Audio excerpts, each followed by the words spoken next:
નમસ્કાર, star India TV ન્યૂઝમાં આપનું હાર્દિક સ્વાગત છે। આપ જોઈ રહ્યા છો સ્ટાર ઇન્ડિયા ટીવી ન્યૂઝ। સત્યની વાતે સત્યની સાથે। વૃક્ષો વાવી એને જતન કરવાનું યજ્ઞ કર્મ સદભાવના વૃદ્ધાશ્રમ કરે, હું આ પુણ્યરૂપી અવસરમાં સહભાગી થઈશ એવું પૂજ્ય મોરારી બાપુએ કહ્યું હતું। શ્રી મોરારી બાપુ અને સદભાવના વૃદ્ધાશ્રમના સંયુક્ત પ્રયાસોથી સમગ્ર દેશમાં 150 કરોડ વૃક્ષો વાવી સમગ્ર દેશને હરિયાળું કરવાનો સંકલ્પ અંતર્ગત પૂજ્ય મોરારી બાપુની ભૂમિ તલગાજરડા અને તેની આસપાસ 10,000 વૃક્ષો વાવીને તેનો ઉછેર કરવામાં આવશે, જેમાં આજ સુધીમાં 4,000 વૃક્ષો વાવવાનું ભગીરથ કાર્ય પૂર્ણ થઈ ચૂક્યું છે। વધુમાં બાપુએ વાત કરતા જણાવ્યું હતું કે ભગવાન શ્રી કૃષ્ણે કહ્યું છે કે વૃક્ષોમાં હું પીપળો છું, શિવજી માટે વડલો અને રામાયણમાં આંબો, વડલો, લીમડો, જાંબુડો, પીપળ આ બધાના ગુણગાન ગવાયા છે।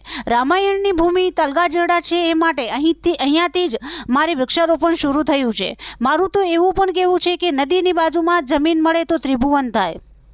વૃક્ષો વાવી અને જતન કરવાનું યજ્ઞ કર્મ આ સંસ્થા કરે છે, જેમાં તમામે સહકાર આપવાનું છે। આ માટે આર્થિક સહાય પણ જરૂરી છે।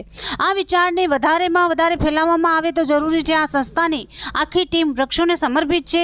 ઝાડ ખાડામાં રોપાય ત્યારે પોતે જ ખાડામાં ઉતરે છે। મારી ખૂબ જ પ્રસન્નતા। સમગ્ર ભારતમાં 150 કરોડ વૃક્ષો વાવવાનું આ અભિયાન જેટલું બને એટલું જલ્દી અને ઓછા સમયમાં પૂર્ણ થાય તેવી મારી શુભેચ્છા છે।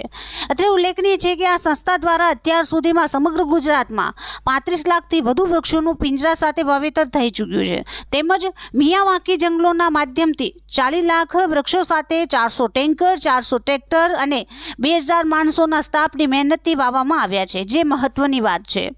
Star India TV news Savarkundla reporter Krunal Baraiya, જિલ્લા અમરેલી।